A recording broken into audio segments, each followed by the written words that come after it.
What's up, guys? Brent Abel here, webtennis.com. Hope you're having a great day so far. Waiting on Jeff to get a connection that's faster than dial-up. He is, for some reason, not happening. Let me see here.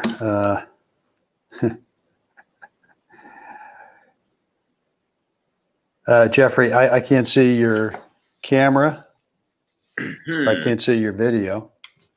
And the connection's like a couple of squirrels just spinning around inside the cage trying to get the dial-up connection going. Microphone. I'm going to take you out of here for a second until you can get a better connection. David Skirmerhorn, let me put this up. Yeah, man. Tennis Center is getting shut down today at 5. COVID restrictions applying for waiver. We'll see. Yeah, I actually had a nice texting with Bill Conway just the last couple of minutes, asking him how he's doing, and he says, yeah, they're getting shut down, and so hopefully it won't be for too long, and hopefully the mountain, you know, what's happening with the mountain itself? What's happening with the ski area? Are they on the same kind of thing as well, David? Let me know. Guys, as you get logged on, and we got another minute here, still waiting for Jeff to show up. He's got a not a great connection, so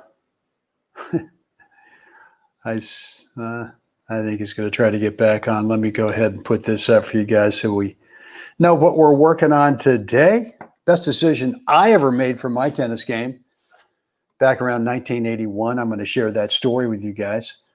But look, I want to give away something today. I want to give away a course. In fact, what I'm going to give away, just top of the mind right now, is I want to give away access to my All Lessons package. If you're not an All Lessons package member, the price varies depending on how I'm feeling, but it's usually around $497. It's a lifetime membership, but I'm going to give one person today full access for a whole month. I'll let you snoop around the whole thing. There's, I don't know, 18, 19, 20 courses in there. But all you've got to do to be eligible to win the All Lessons package thing is just share this on whatever. If you're on Facebook, just go ahead and share it, and then let me know that you did in the comments area. Again, I'm waiting on Jeff, and for whatever reason, it's just not happening. So, oh,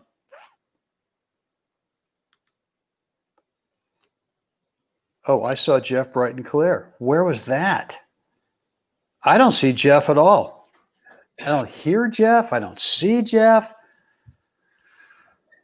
Ah, okie dokie. Okay, let's try to give Jeff one more minute to get on. I don't see him bright and clear. Let me go over here real quick.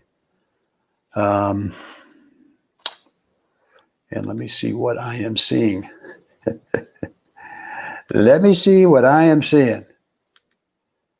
Here we go.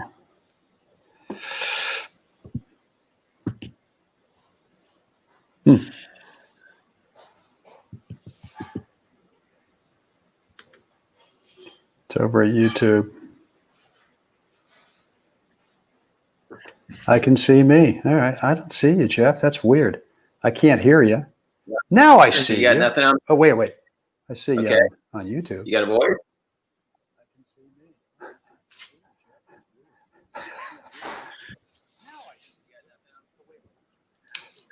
No voice? No sound? This is crazy. No. This is nuts. Okay, let me go back to my, yeah. All right. So I don't know why I can't see on my StreamYard thing here, but what I'm going to do is I'm going to do this through YouTube because I can see you on YouTube, but it's like a 20-second delay. So it's going to be crazy. Let me.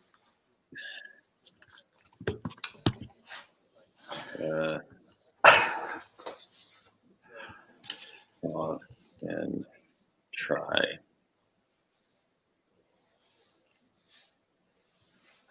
Hotspot.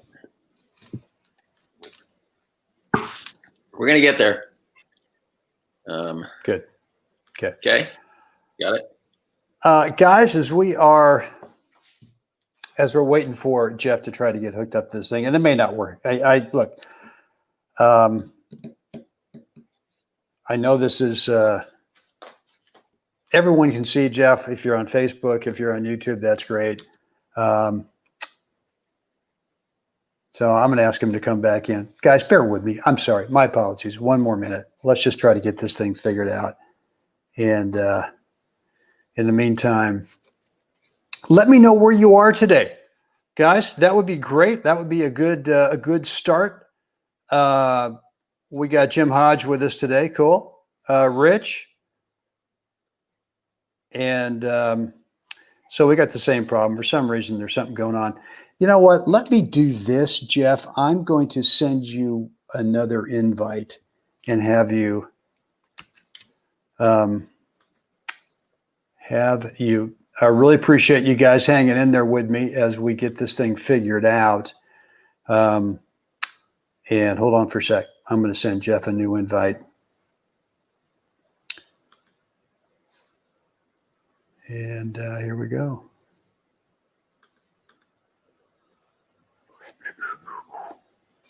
Maybe it's a Mayan because it is pretty slow here today. Jeff Jackledge.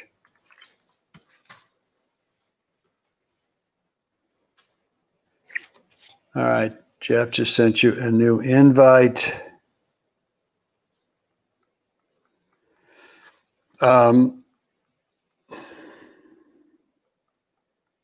This is the classic, kind of like our tennis matches, right?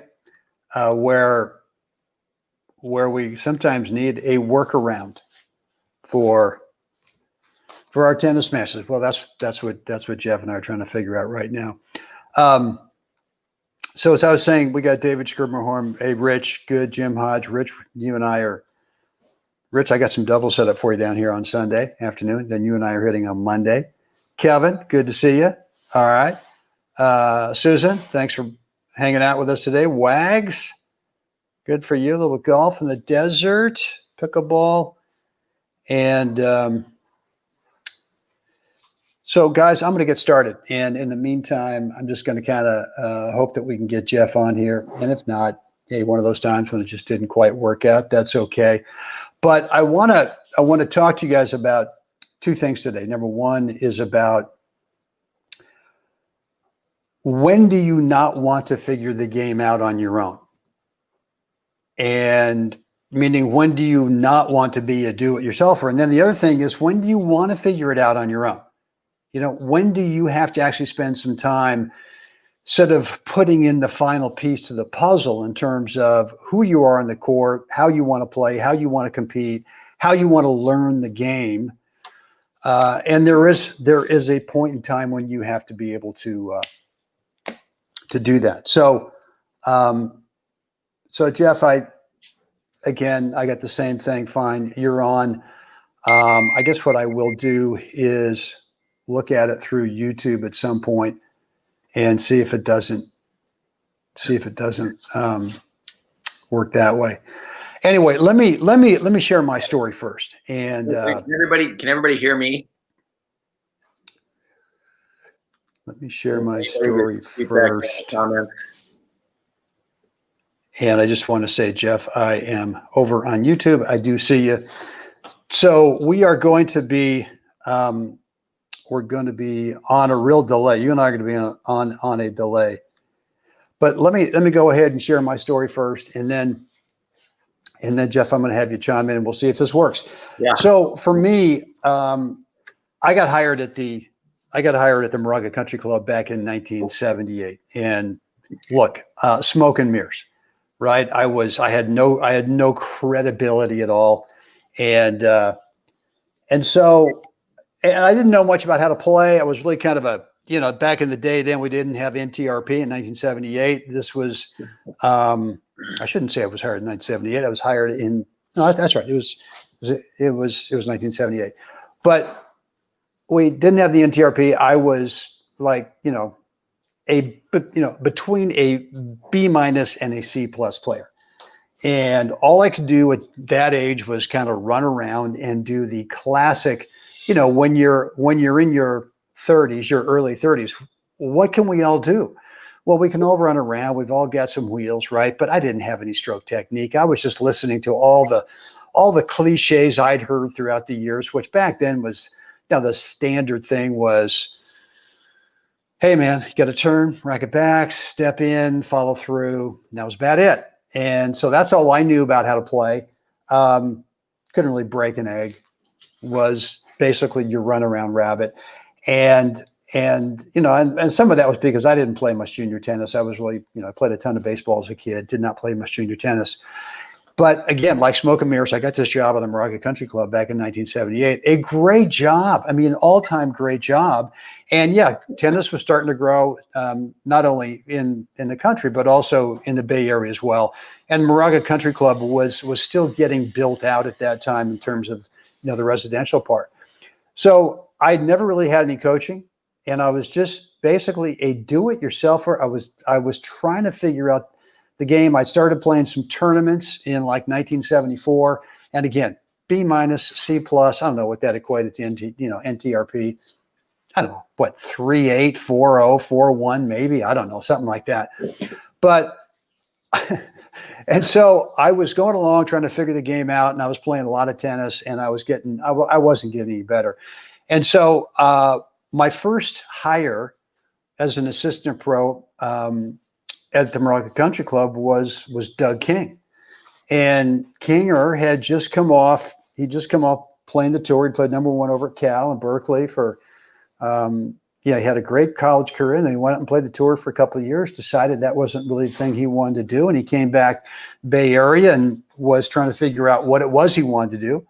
And he ends up applying for the job, and I hire him, obviously, hire the guy to right away. I'd known him from the Berkeley Tennis Club, know what a great player he was. And so Moraga Country Club has got 2 teaching courts. There's courts 11 and 12. They're side by side. They're kind of in the back. They're very private.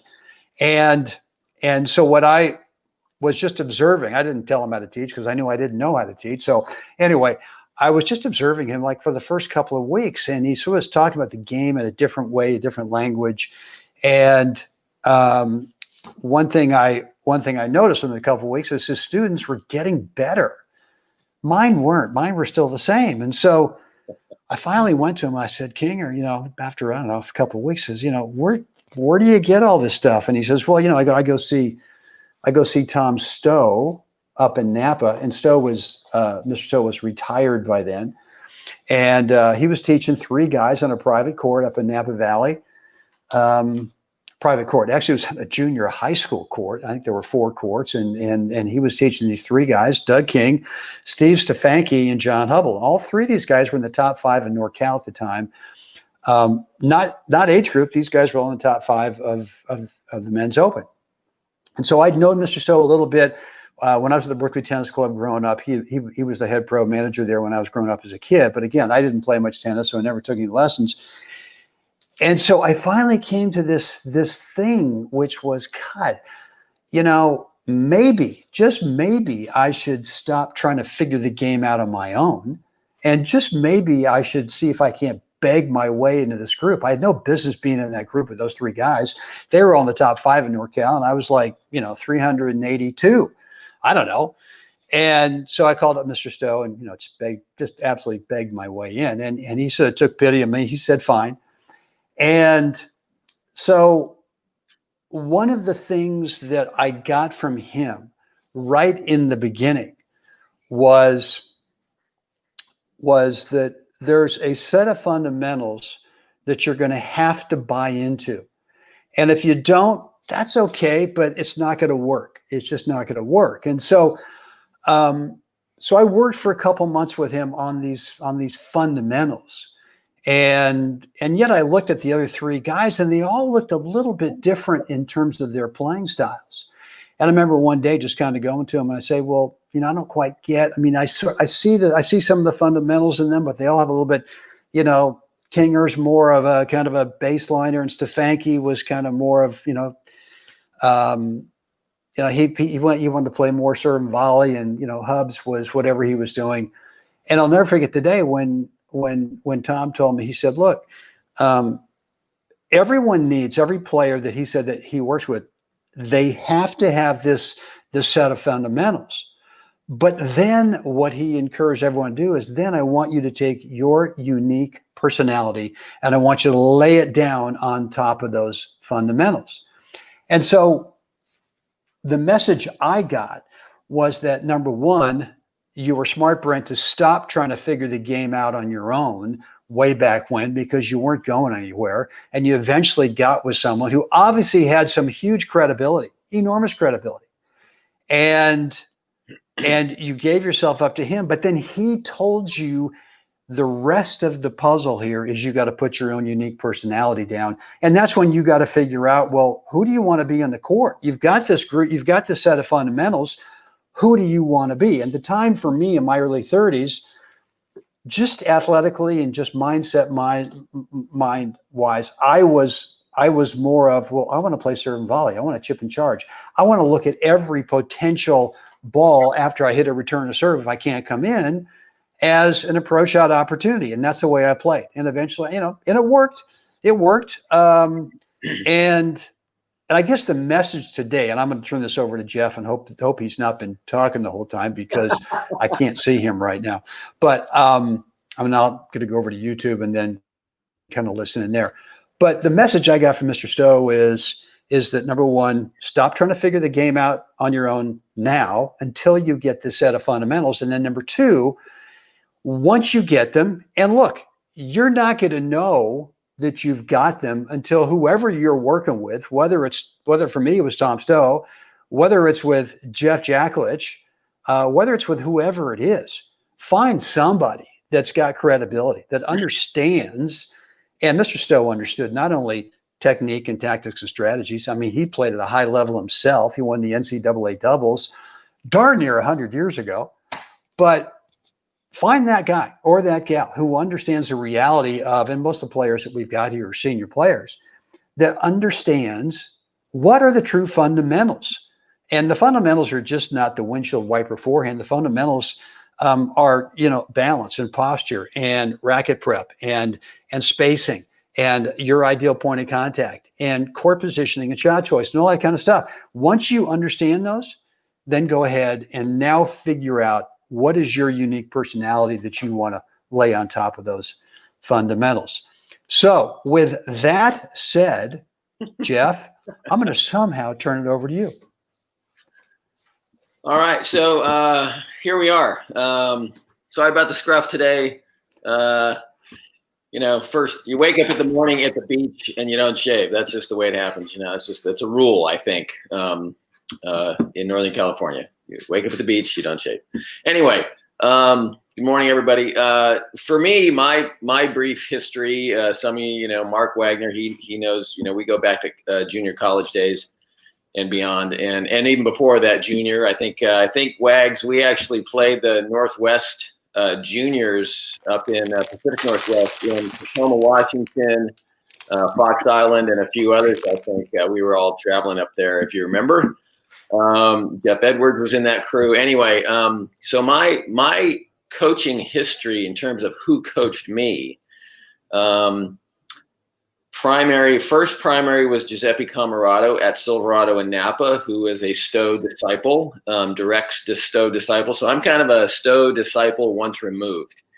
But Giuseppe, he taught me the fundamental unit turn, spacing. Can you hit 4 balls in a row on the court? And that just wasn't my thing. I wanted to serve and volley. I wanted action. I was overly creative. And that can still come back to bite me in the butt still today. But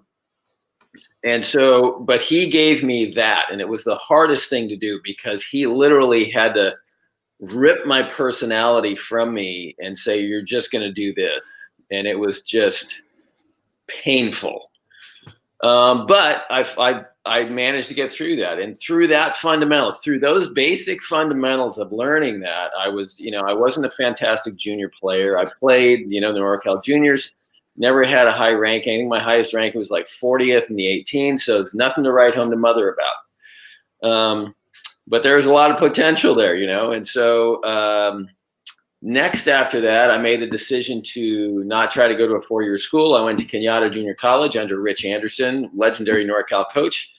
Wags can attest to that. And so with him, Rich really taught me, I'm going to say the primary lesson I got from Rich was how to observe who's doing what, learning how to train, but really becoming a student of the game. That's probably how I can encapsulate that the most. He taught me how to become a student of the game. Who's winning tournaments? Go watch that guy. And at that time, the NorCal Men's Open tournaments were every weekend, and the talent pool was off the stinking charts. So he's, Brent saying, John Hubble, Steve Stefanke, Doug King, and the list goes on with the top guys from Cal at the time: Chris Dunk, Marty Davis, Scott Davis, and Stan. I mean, the list is unbelievable who was dipping in to the NorCal tournament at that time. And so it wasn't, you didn't tread lightly at those events. First round, it was go time. So there wasn't a lot of, there was no time to cry over what you didn't have or wanted or whatever. It was just, there it was, okay, time to go back to work after those tournaments, because you just saw the gaps in your game. You saw the reality of what the guys who were winning, what they were doing. So for me, that time with Rich Anderson at Kenyatta really helped educate me on how to educate, how to really, again, the basic phrase is how to become a student of the game. So from there, my journey continued as I started to have some success. I clawed my way onto the Kenyatta junior team, number 11 on 12-man squad. The next year, I earned the number 3 spot through just tenacity and playing a better quality game of ball. And then through that, I went to Fresno State at Division I, played number 1 there, and then I played a lot of open ball while at Fresno, and that's when I met Sherm Stever, and he did exactly what Brent just said a few minutes ago. He helped bring back my personality to what I now had as a fundamental basis, right? It's just the core fundamentals of technically how to hit the ball. Now, how do I bring my personality back in this and play a brand of tennis that actually is suited to me, my natural instincts, and what should I do with them? And so that happened. I played Joe Myers, who at that time was just a top NorCal guy. I think at some point he actually reached top 100 in the world. Played him at Crow Canyon, I think. I think I lost to him 6-2, something like that. Played a fabulous first set. Didn't have didn't have the mental tenacity to stay with it at that moment. But Sherm came up to me after the match and said, I think you and Joey need to start training together. And so that's how I was introduced. I knew Sherm who he was, but so he came up and he invited me into that. And so I continued to train then with Joe Myers, Matt Woolridge at the time, who was one of the fiercest competitors I've ever seen on a tennis court.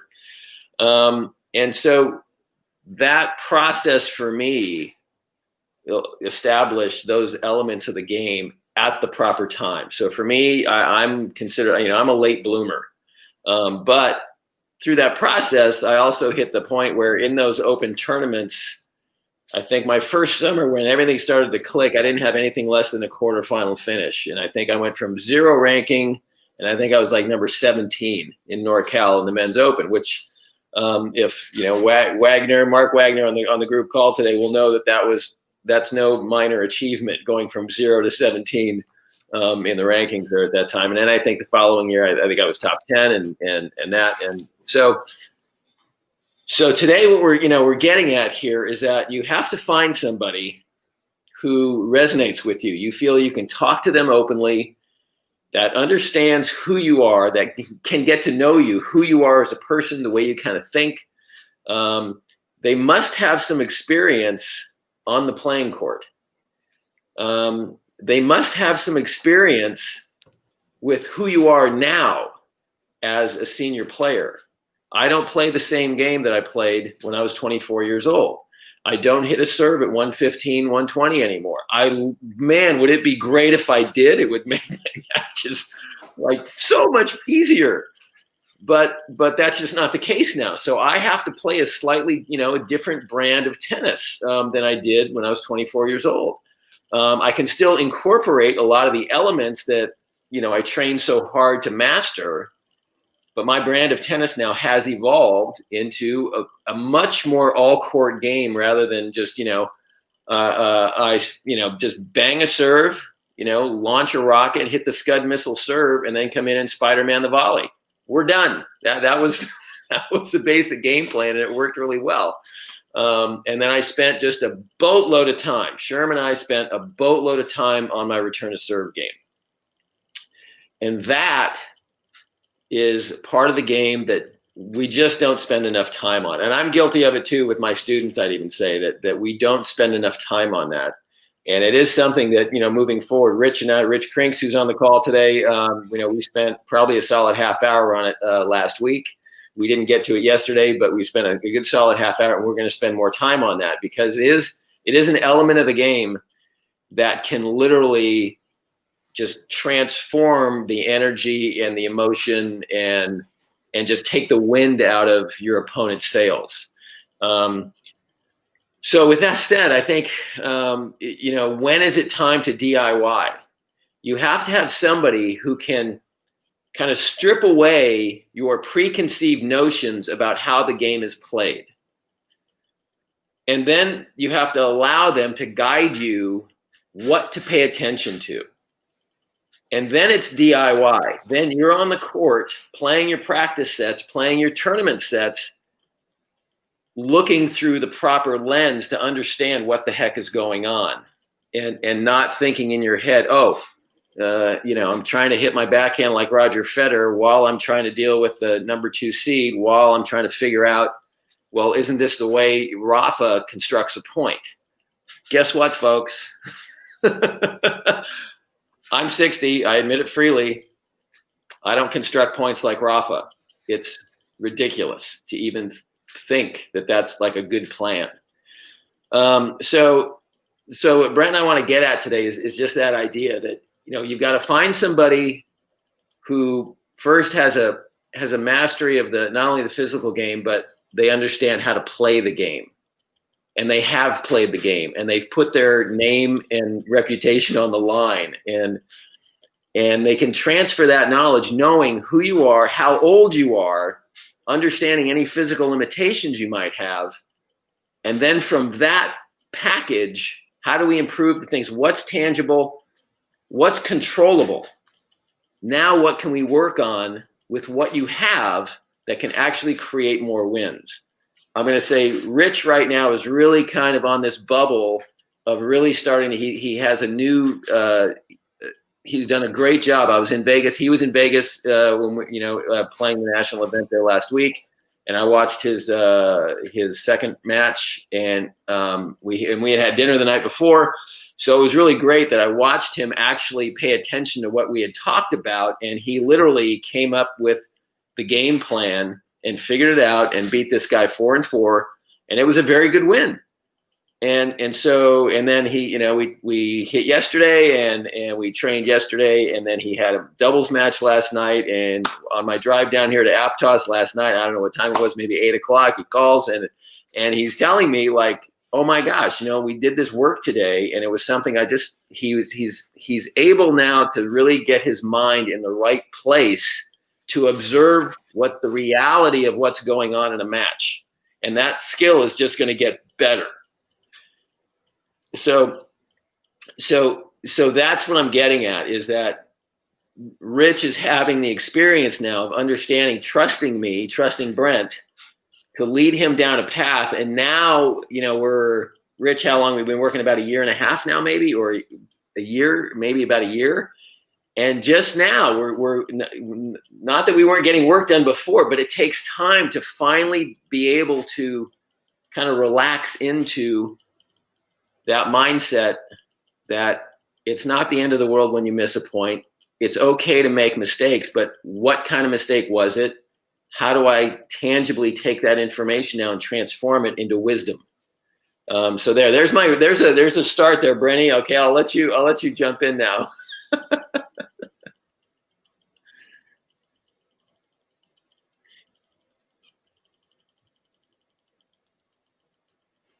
So Jeffrey, and again, I don't know if we got some kind of delay going on here, but what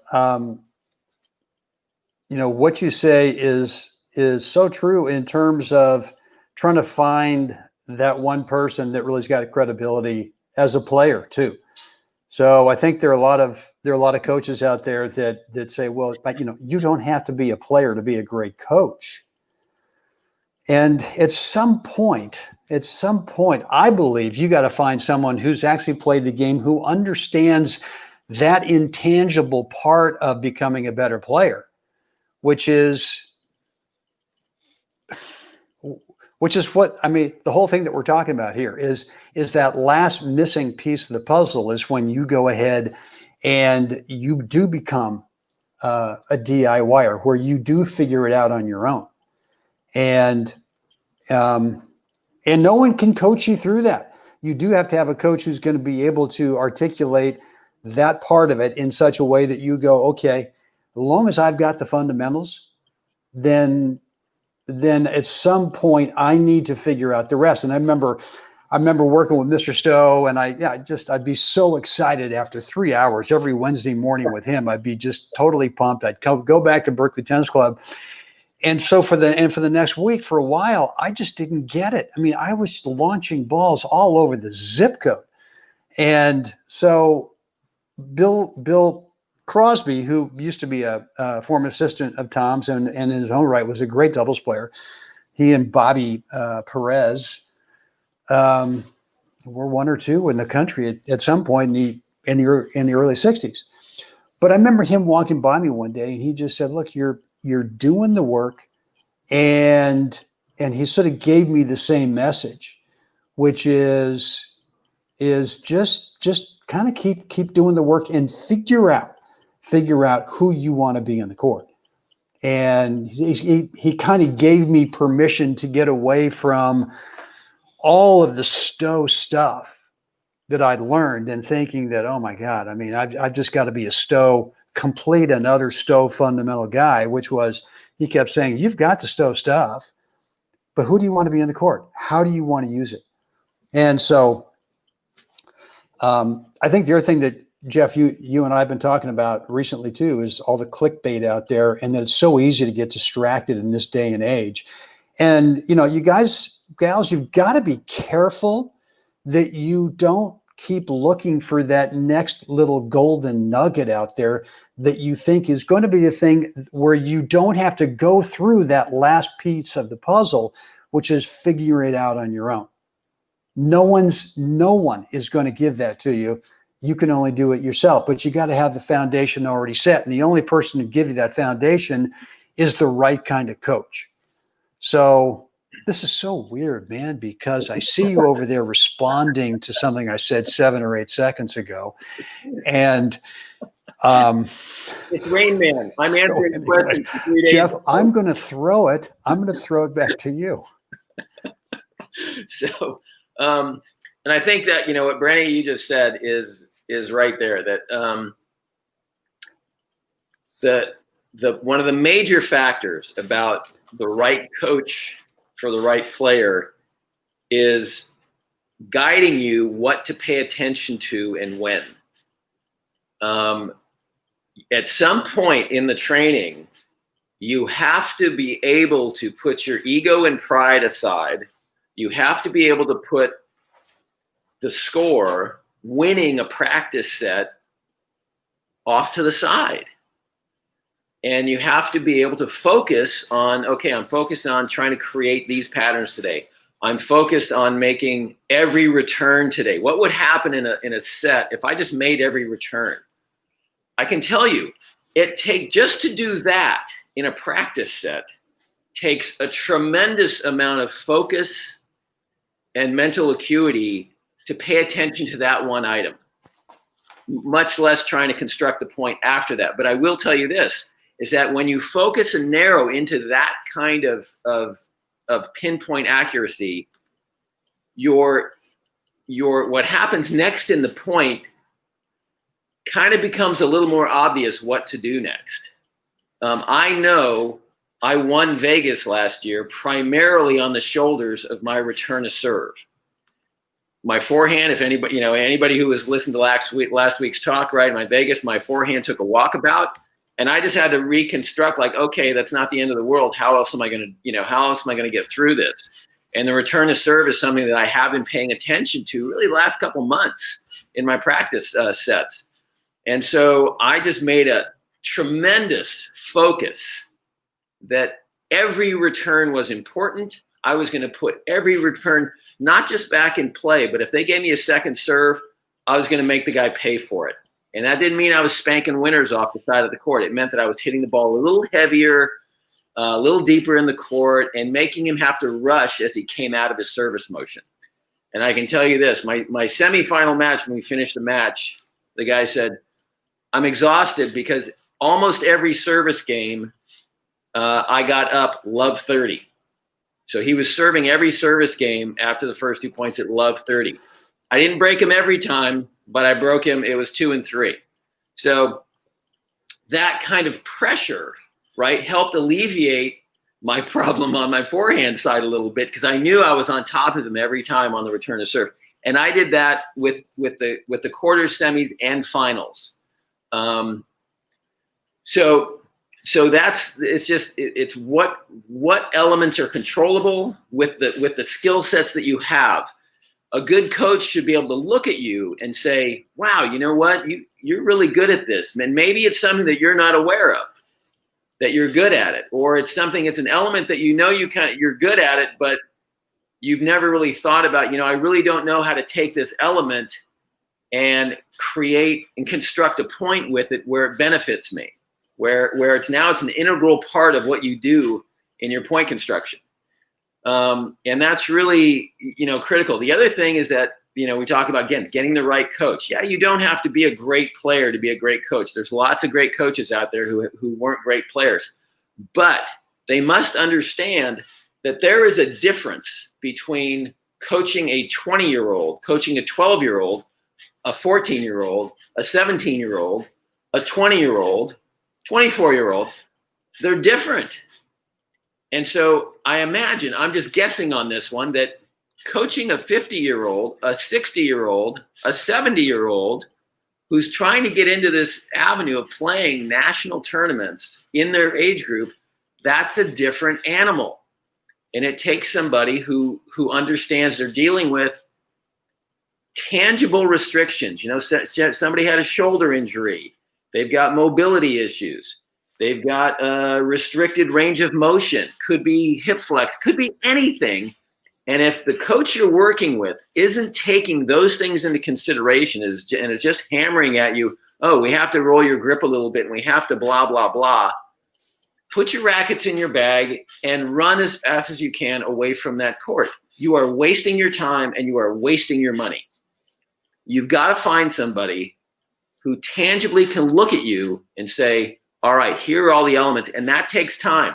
I don't walk on a court with a new player and instantly know the whole package of how to create the avenue by which I'm going to take this player to a better place where they're going to get more match wins. It takes time for me to really understand the player. So I spend time hitting with them. We do pattern work. I watch them play. I have to watch them play.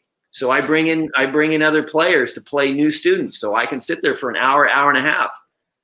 And watch, and I make notes, make notes in my head, I make notes on my phone, whatever. And then every changeover, we're talking, and I'm talking to the player I brought in to practice with the guy because I want him to benefit. And then at the end of it, I'll primarily talk with the new student, and I get more insight. What were you thinking? How, when you did this, did you notice every time you did this, you got hammered?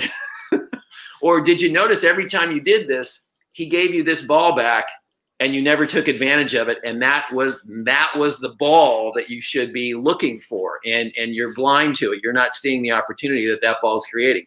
So those are the subtleties of finding the right guy, the right gal who can lead you down a path where you really start to become, again, going back to Rich Anderson at Kenyatta, you really start to become a student of the game. You've got to cross over and embrace that phrase, become a student of the game. And I'm not talking about become a student of the technical aspects of hitting the ball. I'm not talking about becoming a student of how Roger Federer wins matches. You've got to go out there.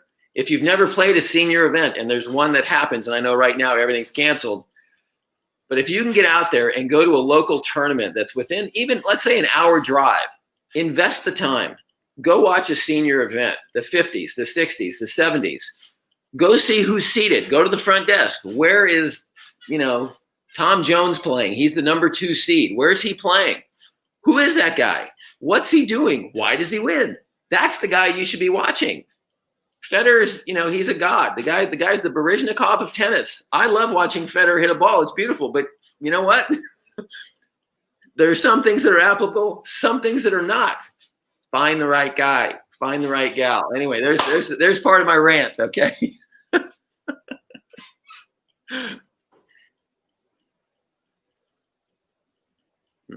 Is that a lot? So good stuff, Jeff. I got Susanna's comments up here, and look, just like Jeff was saying, when we get new students, the very first thing I want to do is I want to watch them play, because I guess the first thing I'm going to do is I'm going to ask them, well, what are their goals? And if their goals are, I'm a senior player, age group player, and here's kind of my relative skill level, and here's how I'm doing the tournaments, and I want to get better. Getting better is not, it's not focused enough. It's, I want to start winning a few more rounds, whatever it is. But the thing is that most coaches, and I think that Susanna's text here, not text, I'm sorry, for their comment, is pretty telling about a lot of coaches out there, that they really don't understand how to coach someone in terms of shot choice and the next best court position. That should be the primary thing. The primary thing should be, when you watch a player play who's playing tournaments, wants to get better, is to look at that first and discover that, hey, you know what? It's not really your forehand that's a problem. You've just got the wrong target in mind. Let's take the same forehand you've got and let's go to this different target. Now, target could be stop going up the line so early in the point. Could be let's go cross court one more point. It could be let's go a little higher. Don't tell them how to make it higher. Just let's go another 2 feet above the top of the net as you go cross court, and let's just kind of take it from there. And if you don't have that kind of coach, if you've got the kind of coach who's going, well, the first thing I'm going to show you how to hit Fed's backhand. I'm going to show you more coil, more release, more snap, more whatever, more garbage. Just like Jeff said, stick your rackets in the bag and go. Just get out of there. So what I would tell you, Susanna, is if you're working with someone who is saying that, well, I can't help you with your stroke technique,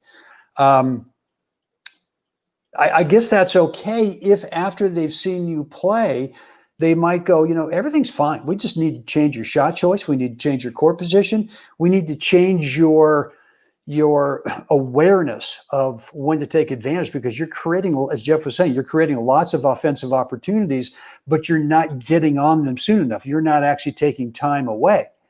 And so, but there could be something that requires a little bit of cleanup, a little bit of a tune-up. I'm not saying it's major surgery, but it could be a little something just to make sure that you're in a certain part of the court, that there could be some technique tweak on that where it would definitely help you out. So, Jeff, I'm going to give you the final say on this. Why don't you go ahead and wrap it up and send us all home? Go ahead. Well, Susanna, I agree with you, that there's a boatload of coaches out there that coach in a box. And if you don't fit into that box as a student, then you're going to be frustrated. Because most of the time, I'd say all the players in my camp that I coach, no major surgery was required. It was just clarity on what part of the initial, let's say, racket framework, and I call it the framework, racket prep, the unit turn, and getting them to understand like a couple, maybe a little tweak here and there to get them to feel a certain thing. Oh, okay, now I understand the turn, what that feels like. Okay, now we're going to hit from there.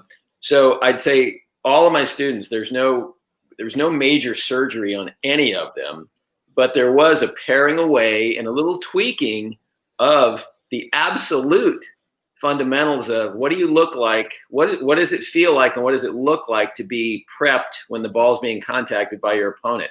What's your first move?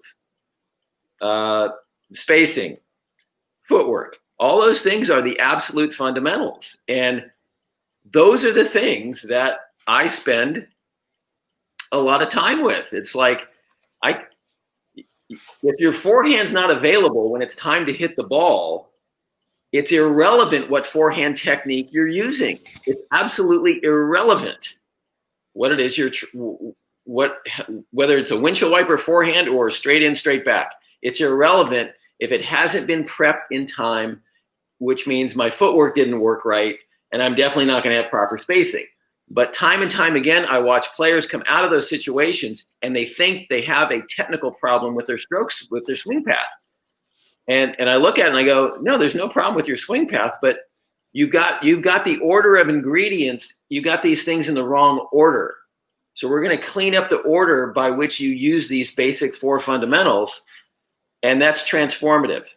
They understand then that, oh, wait a second, I get it now. I get how prepping my framework affects my footwork and how that affects my spacing. It's all a domino effect, right? So anyway, so Susanna, I think, again, you've got to find that person who also understands that the senior game is different than a college game, than a pro game. There are different elements that you need to understand, different tactics that you're going to deploy, and just a different mindset of how to get the win. What do we got here, Rich? I think being a student of the game, as Jeff said, includes note-taking after a practice session, after a match. Got to do it. Really helps to look at those notes before the match. Absolutely. Our brief thoughts and everything come and go very quickly, and you've got to be able to spend the time and make notes. I know, and Wags, Mark Wagner can attest to this as well, that, when we're at Kenyatta, Rich, first day, get yourself a black book. Start keeping notes on your opponents. Start keeping notes here at practice. Everybody, we all had it. We all had it.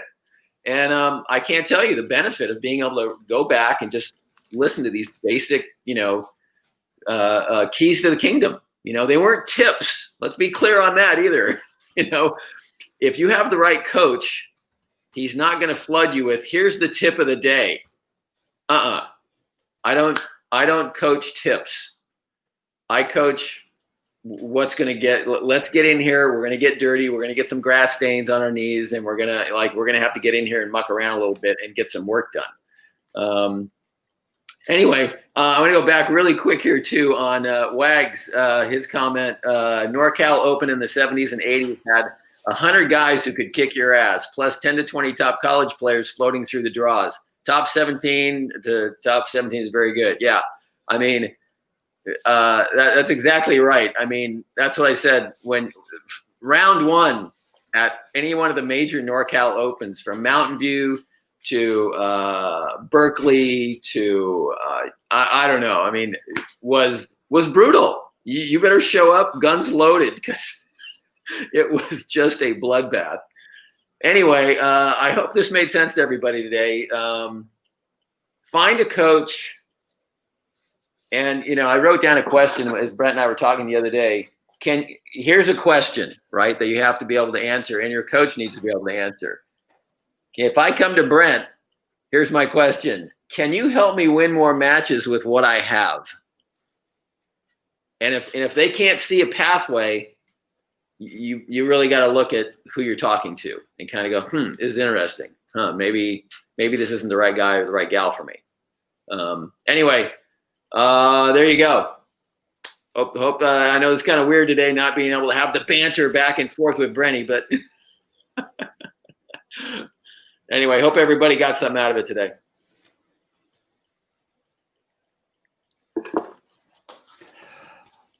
Jeffrey, good stuff.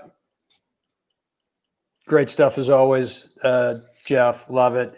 Next time we'll be better at this. My apologies. Not quite sure what happened. But look, guys, if you've got any more comments, any more questions, any more feedback, would love to hear what they are. Certainly respond. You can load them up into the comments area or just shoot me an email, brent@webtennis.com. I'm sure you can also, if you want to get in touch with Jeff, Jeff has got some, he's got a private teaching court in Northern California that if you want to get out in the court with him, his email address is jeff@jacklich365.com. And I'm sure he could squeeze you into that busy schedule he's got laying on the beach there at somewhere in Central California, the coast.